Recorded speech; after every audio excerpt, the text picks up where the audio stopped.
Flax seed ചേർത്തുള്ള ഒരു ബ്രേക്ക്ഫാസ്റ്റാണ് ഇന്ന് ഞാൻ നിങ്ങൾക്ക് ഷെയർ ചെയ്യാൻ പോകുന്നത്. ഓട്സിലും അതുപോലെ കഞ്ഞിയിലൊക്കെ നമ്മൾ ഫ്ലാക്സ് സീഡ് വേവിച്ച് കഴിക്കുന്നത് പോലെ ഫ്ലാക്സ് സീഡ് ചപ്പാത്തിയിൽ ചേർത്ത് കഴിക്കുന്നത് നല്ലതാണ്. ഇതിൻ്റെ കൂടെ കഴിക്കാനുള്ള ഒരു വെജിറ്റബിൾ കറിയും ഞാൻ ഷെയർ ചെയ്യുന്നുണ്ട്. അപ്പോൾ നമുക്ക് വീഡിയോയിലേക്ക് പോകാം.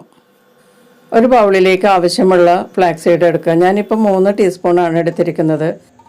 2 പേർക്ക് ആവശ്യമായതാണ് ഞാൻ എടുത്തിരിക്കുന്നത്. ഇതിലേക്ക് നല്ല തിളച്ച ചൂടുള്ള വെള്ളം 1/2 കപ്പ് ചേർത്തിട്ടൊന്ന് ഇളക്കി കൊടുത്തിട്ട് അരമണിക്കൂർ നമുക്ക് മൂടി വെച്ച് റെസ്റ്റ് ചെയ്യാം. ഒരാൾക്ക് ഒരു ദിവസം 1.5 ടീസ്പൂൺ അല്ലെങ്കിൽ 2 ടീസ്പൂൺ വരെ നമുക്ക് ഫ്ലാക്സ് സീഡ് കഴിക്കാം. അരമണിക്കൂറിന് ശേഷം ഒരു ബൗളിലേക്ക് നമുക്ക് ഗോതമ്പ് മാവ് എടുക്കാം.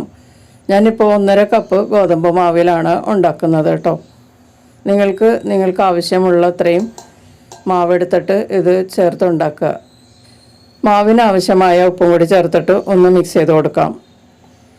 ഇനി ഇതിലേക്ക് നമ്മൾ നേരത്തെ കുതിർത്തി വെച്ചിരിക്കുന്ന ഫ്ലാക്സ് സീഡ് ചേർത്ത് കൊടുക്കാം. അരമണിക്കൂറിന് ശേഷം ഫ്ലാക്സ് സീഡ് ഇതുപോലെ നന്നായിട്ട് കുതിർന്ന് നല്ല വഴുവഴുപ്പുള്ള രൂപത്തിലായിരിക്കും ഇരിക്കുന്നത്. നമുക്ക് വേണമെങ്കിൽ ഇത് രാത്രിയിൽ കുതിർത്തിയിട്ട് രാവിലെയും എടുക്കാം. അപ്പോൾ ഈ കുതിർത്തിയ ഫ്ലാക്സ് സീഡ് മാവിലേക്ക് ചേർത്ത് കൊടുക്കാം. എന്നിട്ട് നല്ലതുപോലെ ഒന്ന് മിക്സ് ചെയ്തെടുക്കാം. മാവുമായി നല്ലതുപോലെ മിക്സ് ചെയ്യാം.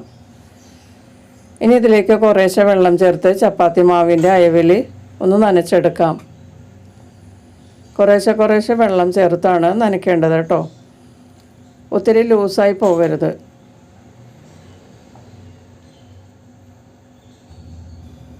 ഇപ്പോൾ ഇത് ചപ്പാത്തിക്ക് ആവശ്യമായ നനവായിട്ടുണ്ട്. ഇതിലേക്ക് ഇനി 2 ടീസ്പൂൺ വെജിറ്റബിൾ ഓയിൽ ചേർത്തിട്ട് നല്ലതുപോലെ നമുക്കൊന്ന് കുഴച്ചെടുക്കാം. 4-5 മിനിറ്റെങ്കിലും ഒന്ന് നന്നായിട്ട് കുഴച്ച് നല്ല സോഫ്റ്റ് ദോ ആവുന്നത് വരെ തേച്ച് കുഴച്ചെടുക്കാം. ഇപ്പോൾ ഇത് നല്ല സോഫ്റ്റ് ദോ ആയിട്ടുണ്ട്. ഇതുപോലെ ആയിരിക്കണം നമ്മളിത് കുഴച്ചെടുക്കാനായിട്ട്. സാധാരണ നമ്മൾ ചപ്പാത്തി കുഴക്കുന്നത് പോലെ തന്നെ കുഴച്ചെടുക്കുക. ഇനി ഇത് മൂടി വെച്ച് അരമണിക്കൂർ റെസ്റ്റ് ചെയ്യാം. ഈ സമയത്ത് നമുക്ക് ഇതിനുള്ള ഒരു വെജിറ്റബിൾ കറി റെഡിയാക്കി എടുക്കാം. അതിനുവേണ്ടി ഞാനിവിടെ ഒരു 250 ഗ്രാം ക്യാബേജ് എടുത്തിട്ടുണ്ട്. ഇതിൻ്റെ കൂടെ ചേർക്കാനായിട്ട് ഞാൻ കുറച്ച് മധുരക്കിഴങ്ങ് മുളപ്പിച്ചതും കൂടി എടുക്കുന്നുണ്ട്. ഇത് നല്ല ചീരയായി വളർന്ന് നിൽക്കുകയാണ്. കിഴങ്ങ് മുളപ്പിച്ച് ചീരയായി വളർന്നതാണിത്. നമ്മൾ വീട്ടിനകത്ത് തന്നെ നമുക്ക് ഇതുപോലെ ചെയ്തെടുക്കാം. ഞാനിപ്പോൾ ഇത് ഒരു പാത്രത്തിൽ മാത്രമാണ് റെഡിയാക്കിയിരിക്കുന്നത്, അതുകൊണ്ട് കുറച്ചേ ഉള്ളൂ. അപ്പോൾ കുറച്ച് വലുതായ കഷ്ണങ്ങളൊക്കെ നമുക്ക് മുറിച്ചെടുക്കാം. ഇതേപോലെ കട്ട് ചെയ്തെടുത്താൽ നമുക്ക് പരിപ്പൊക്കെ കറി വെക്കുമ്പോൾ ചേർത്തുണ്ടാക്കാം. വളരെ ഗുണമുള്ളതാണ്. മധുരക്കിഴങ്ങിന് നല്ല ഗുണമുള്ളതുപോലെ അതിൻ്റെ തണ്ടും ഇലയ്ക്കും ഒക്കെ വളരെ നല്ല ഗുണമുള്ളതാണ്. അപ്പോൾ ഞാൻ അതിൽ വലിയ തണ്ടുകളെല്ലാം മുറിച്ചെടുത്തിട്ടുണ്ട്. ഇതിൽ നിന്ന് വീണ്ടും ഇത് പൊട്ടി വലുതായി വരും. 2-3 പാത്രത്തിൽ നമ്മളിതുപോലെ റെഡിയാക്കി വെക്കുകയാണെങ്കിൽ നമുക്കൊരാവശ്യത്തിനുള്ള തോരൻ വെക്കാനുള്ള ചീര കിട്ടും. അപ്പോൾ ഞാൻ അതിൽ ഉണ്ടായതൊക്കെ എടുത്തിട്ടുണ്ട്. ഇനി ഇത് രണ്ടും ഒന്ന് ചെറുതായി കട്ട് ചെയ്തെടുക്കാം. ആദ്യം ക്യാബേജ് ഒന്ന് കട്ട് ചെയ്തെടുക്കാം. ഞാനിത് കട്ടിംഗ് ബോർഡിലാണ് കട്ട് ചെയ്തെടുക്കുന്നത്. നിങ്ങൾക്ക് വേണമെങ്കിൽ ചോപ്പറിലൊക്കെ ഇട്ടൊന്ന് കട്ട് ചെയ്തെടുക്കാവുന്നതേ ഉള്ളൂ കേട്ടോ. അപ്പോൾ ഞാനിത് കട്ടിംഗ് ബോർഡിൽ തന്നെ ഒന്ന് കട്ട് ചെയ്തെടുക്കുകയാണ്. അപ്പോൾ ആദ്യത്തെ പകുതിയിലുള്ളത് ഞാൻ കട്ട് ചെയ്തെടുത്തിട്ടുണ്ട്. അതൊരു പാത്രത്തിലേക്ക് മാറ്റാം. ഇതുപോലെ തന്നെ ബാക്കിയുള്ളതും കൂടി നമുക്ക് കട്ട് ചെയ്തെടുക്കാം. ഞാനതും കട്ട് ചെയ്തെടുത്തിട്ടുണ്ട്. ഇത് നമുക്ക് ആ പാത്രത്തിലേക്ക് മാറ്റി വയ്ക്കാം. ഇനി മധുരക്കിഴങ്ങ് ചീരയും കൂടി നമുക്കൊന്ന് കട്ട് ചെയ്തെടുക്കാം. ഇത് വളരെ കുറച്ചേ ഉള്ളൂ. കുറച്ചുകൂടി ഉണ്ടെങ്കിൽ നല്ലതായിരുന്നു. പിന്നെ ഇതിൻ്റെ കൂടെ മുരിങ്ങയില ഉണ്ടെങ്കിൽ നമുക്ക് ചേർത്ത് കറി വെക്കാവുന്നതാണ് കേട്ടോ. ഈ ചീരയുടെ ഒപ്പം തന്നെ നമുക്ക് മുരിങ്ങയില കയ്യിലുണ്ടെങ്കിൽ നമുക്ക് ചേർത്ത് കറി ഉണ്ടാക്കുന്നത് നല്ലതാണ്. വളരെ ഗുണമുള്ളതാണ് മുരിങ്ങയിലയൊക്കെ. ഡയബറ്റിക് ഉള്ളവരാണെങ്കിൽ ഉലുവച്ചീര ചേർത്തും നമുക്ക് ഈ കറി ഉണ്ടാക്കാം. അപ്പോൾ നമുക്ക് ഈ ചപ്പാത്തിക്കുള്ള കറി റെഡിയാക്കാം. അതിനുവേണ്ടി കുഴിവെള്ളം ഒരു കടായി ചൂടാക്കി അതിലേക്ക് വെജിറ്റബിൾ ഓയിൽ ചേർക്കുക. 1 ടീസ്പൂൺ കടുക് ചേർത്ത് പൊട്ടി തുടങ്ങുമ്പോൾ ഒരു 10-12 ഉലുവയും കൂടി ചേർത്ത് പൊട്ടിക്കുക. അതിലേക്ക് ഞാനൊരു ചെറിയ സവാളയും എരിവിനുള്ള പച്ചമുളകും 3-4 അല്ലി വെളുത്തുള്ളിയും കൂടി പൊടിയായി അരിഞ്ഞ് ചേർത്തിട്ടുണ്ട്.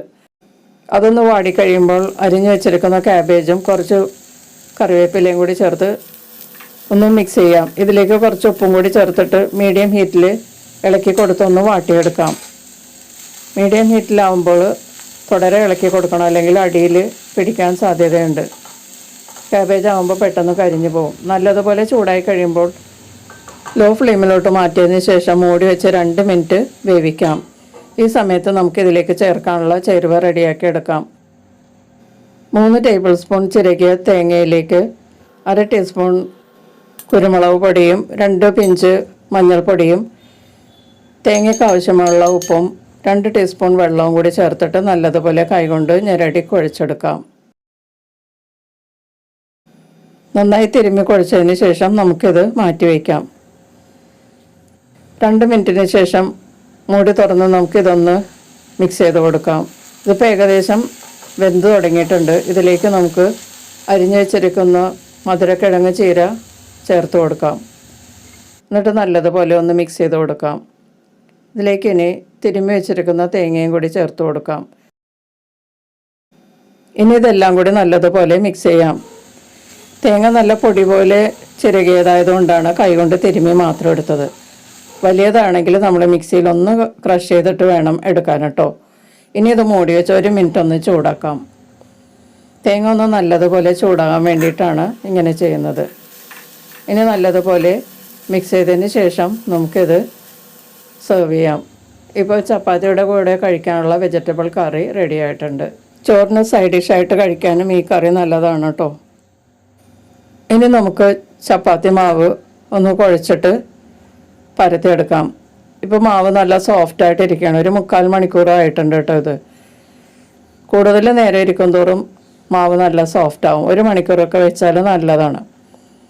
അല്ലെങ്കിൽ കുറച്ച് നേരം നമ്മൾ ഫ്രിഡ്ജിൽ വെച്ചിട്ട് എടുക്കുകയാണെങ്കിൽ നല്ലതായിരിക്കും കേട്ടോ. ഇനി നമുക്കിത് ചപ്പാത്തി പരത്താനുള്ള ഉരുളകളാക്കി എടുക്കാം. ഞാനിതിപ്പോൾ 5 ഉരുളകളാക്കിയാണ് എടുത്തിരിക്കുന്നത്. ഇനി നമുക്കിത് മൂടി വെച്ച് മാറ്റി വയ്ക്കാം. ഇനി പൊടി തൂകിയ പലകയിലേക്ക് ഓരോ ഉരുളയും വെച്ച് നമുക്കൊന്ന് പരത്തിയെടുക്കാം. സാധാരണ ചപ്പാത്തി പരത്തുന്നത് പോലെ വളരെ നേരിയതായിട്ട് പരത്തരുത്. കുറച്ച് കട്ടിയിൽ വേണം ഇത് പരത്തിയെടുക്കാൻ. ഇതിപ്പോൾ ഒരെണ്ണം ഞാൻ പരത്തിയെടുത്തിട്ടുണ്ട്. ഇത് പൊടി തൂകിയ ഒരു പാത്രത്തിലേക്ക് മാറ്റാം. ഇതുപോലെ ബാക്കിയുള്ളതും നമുക്ക് പരത്തിയെടുക്കാം. ഞാൻ 5 ചപ്പാത്തിയും പരത്തിയെടുത്തിട്ടുണ്ട്. ഇനി നമുക്കിത് പാൻ ചൂടാക്കി ചുട്ടെടുക്കാം.